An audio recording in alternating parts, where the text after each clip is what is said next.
shift since we last saw you? No, we're status quo. Guys are in exams right now and working hard through that. And we'll have Maymester start on May 13th, next Monday. So looking forward to getting those guys on campus and move from there. Tyreek Johnson still working his way through in the process? Taekwon Johnson. Yeah, it still is, yeah.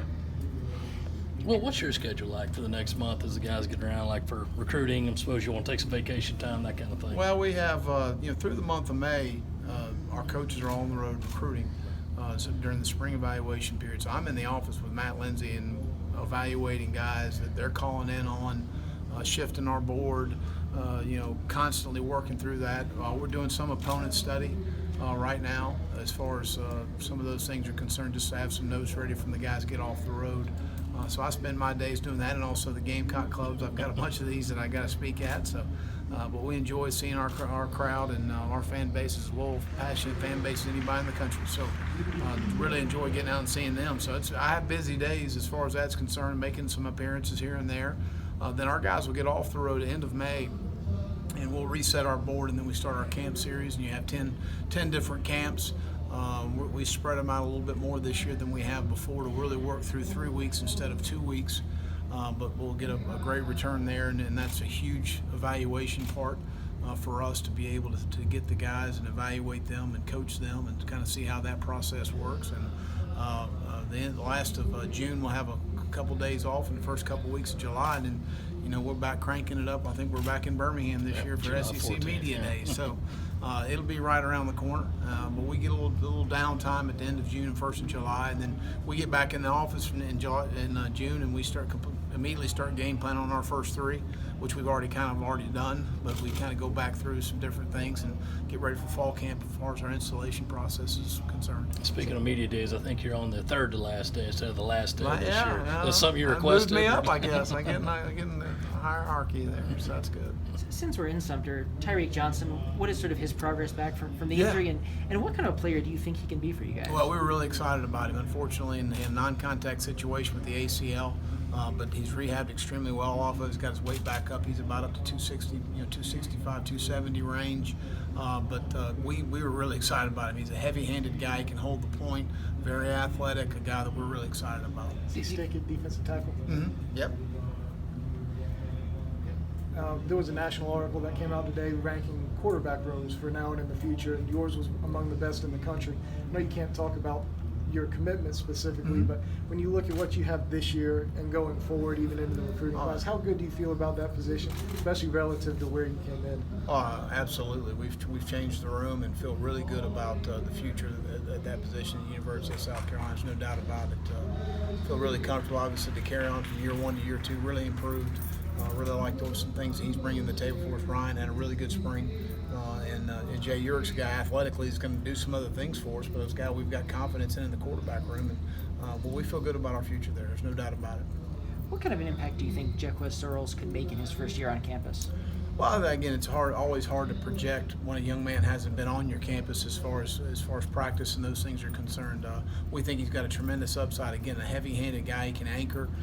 He can really rush inside well. He can hold point well inside. So we think he's got a vast skill set, and looking forward to getting him on campus. Well, you mentioned like other guys will be on the road. They'll call into you, and you can kind of call up the film. Is it ever a case where you offer or drop a guy just from what you're seeing there, or do you prefer to be in person when they come to work out for you to camp? Well, I think there's some times it's the evaluation period. So our guys will see a guy practice. They may see lack of work ethic. They may see a great work ethic. There may be some things on tape that we wanted to verify size-wise of how big is he, what is his growth potential, and then obviously we're asking a lot of questions in the high schools. Sure. Talking in terms of the administration, coaches, and all of the people that that can impact. Evaluating the transcript. That's you're getting right now in your 6th semester. So you're finding out a lot academically, and you're making some decisions on some guys based on how they finished this last spring semester going into the summer. So there's a lot of questions that get answered during the spring evaluation period. And it's a huge part of the evaluation process. But I always feel like, David, for me, I think it's ridiculous that we can't go out recruiting as head coaches. Sure. I would love to go out and evaluate, but at the end of the day, getting them on campus and getting in that situation, in that setting, I think is really important because, the player-coach relationship is a two-way street. They may walk off our campus because there ain't no way I want to get coached by this guy, and that's fine. Go somewhere else. I worry about the ones we sign, not the ones we don't. Or they may come in and say, you know what, I really like the way, because I tell our guys, coach exactly the way you're going to coach our players, because I don't want a guy walking in the door and say, wow, I didn't know it was going to be like this. And they're going to understand exactly what they get when they get to our place. Well, what did you see from Sherrod Green in his first year as a starter? What did you like, and what do you feel like he's kind of got to work on going into year 2? I felt like we were inconsistent, and I think he'd be the first person to tell you that. He's a very talented young man, and I think he had a great spring.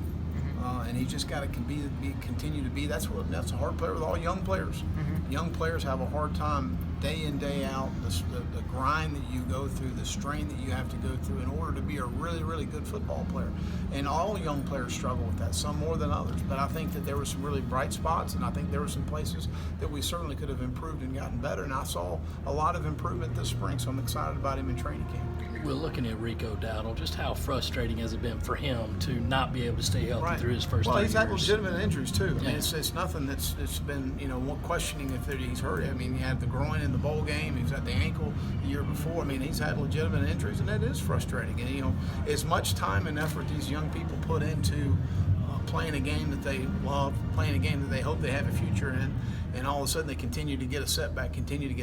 But I always believe that the good Lord puts things in front of you that you can handle, and he has handled these situations very well.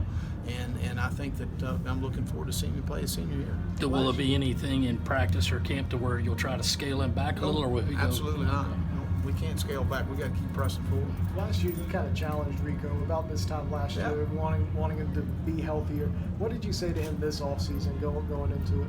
Well, I mean, I think again we shared the frustration for him, but again we can't sit there and drown ourselves in self-pity. We got to move forward. It is what it is. Don't let your circumstances define you. Make sure you define what's going to happen in your life. And I think he's handled it well. Again, for the things that we asked him to do in spring, I thought he did extremely well. And I think he's had a good off-season program, and he needs to have a great summer, just like the rest of our team. It seemed like Nick Barre and Aaron Sterling had a nice little battle going at that defense end spot. What do you see from that position? Great competition. Really excited about them. Joe Anderson, a young player coming in our program too. But we've got we've got great competition up front.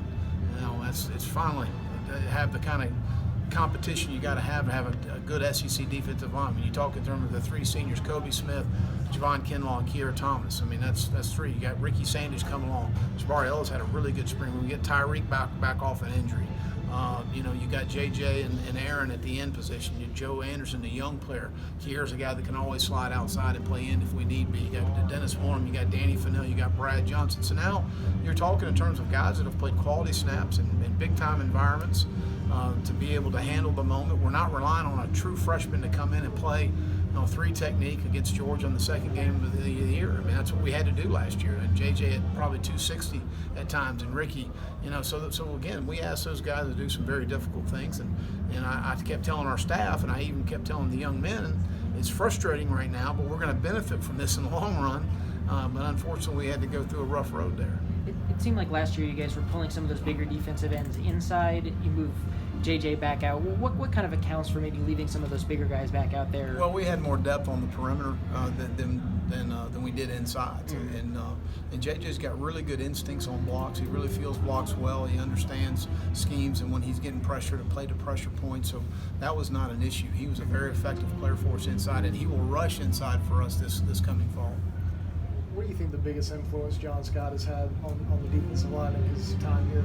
Anything that he's emphasized as maybe a little bit think different? His experience in the National Football League and coaching and managing some of those guys has been really beneficial for our guys to see that. And at the end of the day, all of these guys want to continue to go and play on the next level. He's been there and done that, and I think that's a huge benefit for us.